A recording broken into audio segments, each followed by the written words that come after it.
Um, all right, so I have an update. So the one kid that I did a very video quite a while ago about him running into the store, running into me, and all of this. So not all the time. What I do is kind of a doom and gloom, or there's always the repair. So often we forget to look at the repair. We look at the destruction, or we look at what the potential destruction or the sadness that happens.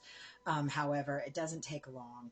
And there's several reasons why, and there's a couple rules that I do, and the rules are really just being self-aware, self-accountable. Their therapists may call it like ACT, acceptance and commitment, but really that is just a normal, um, you know, social skills.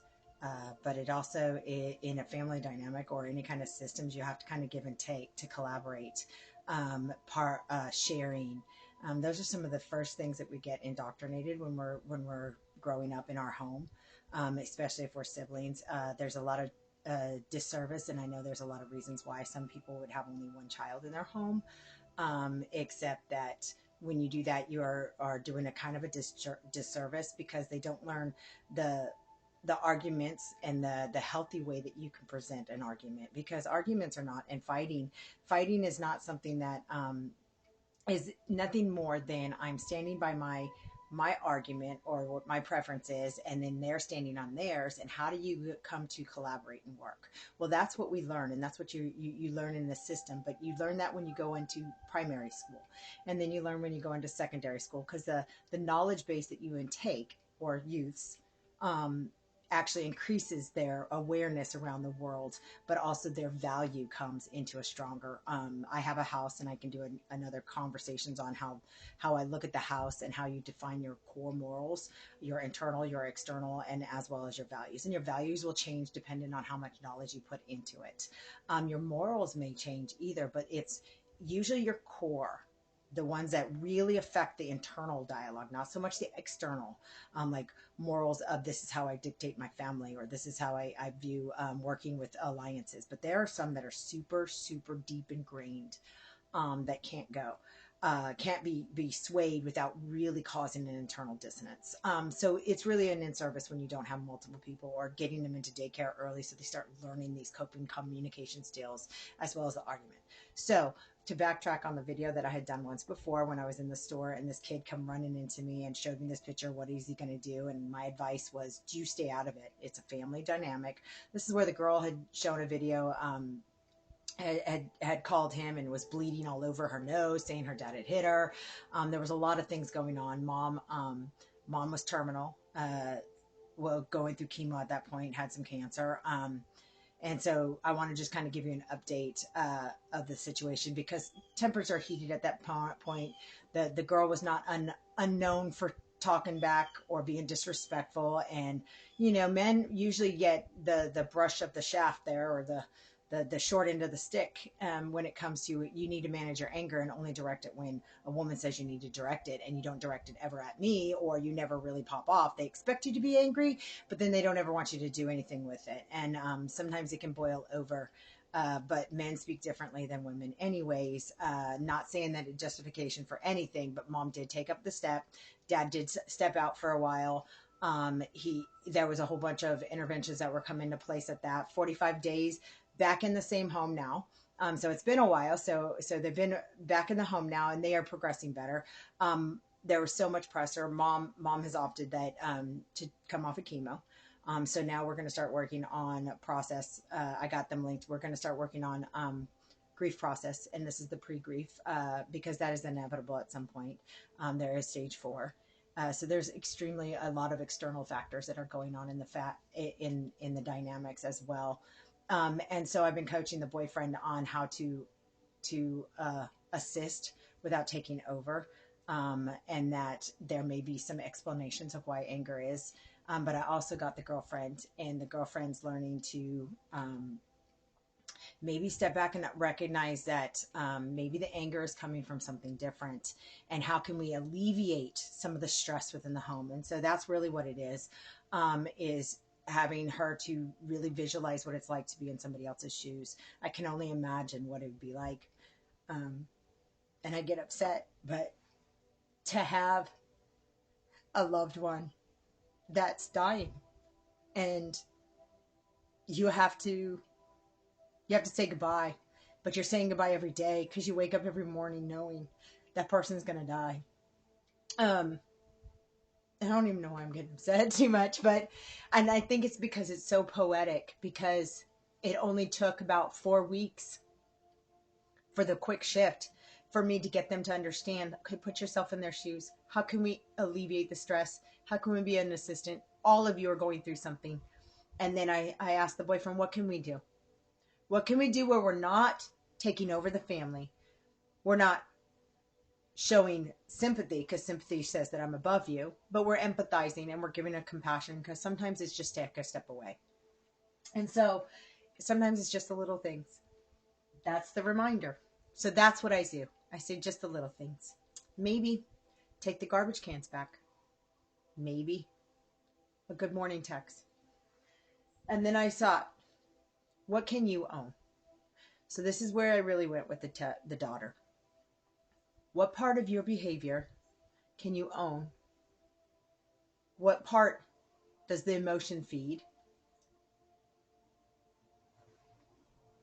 And what can you do about it? Can you express it in a different way besides yelling and screaming at them?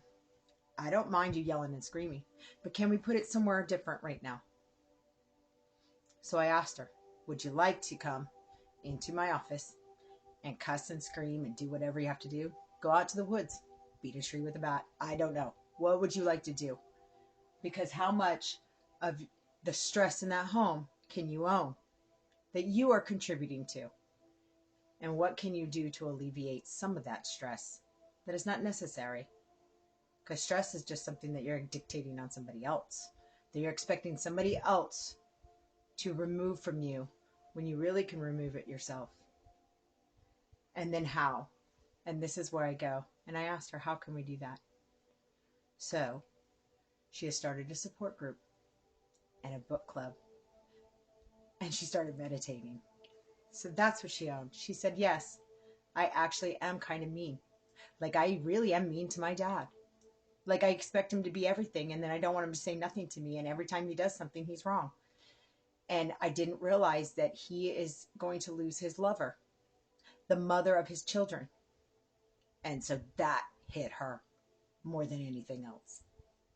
That all the anger, all the expectations that she wanted him to be better, all went under the bridge. Because she said, he's just the way he is. He's a lover. He's a father. And now he's going to be preparing to be a widower. And he's still standing here putting up with this. He didn't need me to talk to him that way, because I wouldn't have wanted anybody to talk to me that way. And I probably would not have come back. He's actually a great dad. So we are doing some collaborations and we're working on some grieving process. And part of the grieving process is, I don't want to make light to it because this is a continuation of a story. Part of the grief process that I'm going to work with this family is going to be a eulogy while she's still here. Because I think it makes grief a lot easier. There's no time limit on grief, but when you get ready to lose somebody, to prepare for them to go, sometimes it can alleviate the external anger or the denial, the bargaining stage, because you've already done that beforehand. So we're going to probably do some live eulogies, make it more of a celebration of all the good times that we've done, and realize that the spirit's still here, the knowledge and anything that mom wants to give. So I'm asking a lot of questions. What do you want? What kind of knowledge, what kind of legacy do you want to pass on to your kids? So there's never a feeling on not meeting all of it or unfulfilled tasks. So that's what we're going to work on. So this was an update. It actually worked out to be the best possible scenario I can have. She's actually, son that was an adult, moved closer. It was planning on moving by the end of the summer. Is already enlisting on buying a house nearby. Grandparents have moved closer. Her brother and sister just live around the corner. So family is coming in. So we've got an extended family as well. And we're doing book clubs. And so it's a family book club. And so they read books about positive, positive life travels, because mom wanted to travel a lot, loves to travel, but is getting to the point where she may not be able to do that as much. So they read about all these adventures, and they look at YouTube videos, and so then we talk about a positive refrain. So that was my positive flip of how things can go around in a really short amount of time, and you just have to hold what accountable what you have, what you can do, and the boyfriend is so relieved that he is still part of the process, that he didn't mess it up and cause a very big uh, disgruntledness between father and him, because he knows he would have been on the losing end. Somebody would have lost. Either the daughter would not be in the family anymore because she would have chosen the boyfriend, and then the boyfriend would have been X'd out, and the daughter would have chosen the family. So then there would have been a breakup, and all he had to do was step back, and we look at this in a different way. Let's not step on a guy's balls, and no real derogatory meaning to that, but that happens quite a lot, when we really just need to step back and have an understanding, and not step on somebody's toes unless it's absolutely needed to. So have a blessed day. I hope everybody's enjoying the spring, and the Easter festivities. And I know solar eclipse is coming up next week, but I wanted to give you an update on my most recent case. Looking forward to talking to y'all. As we progress forward, I'm seeing a couple other hopes, and then I'll give you updates as they come. All right. Have a blessed one.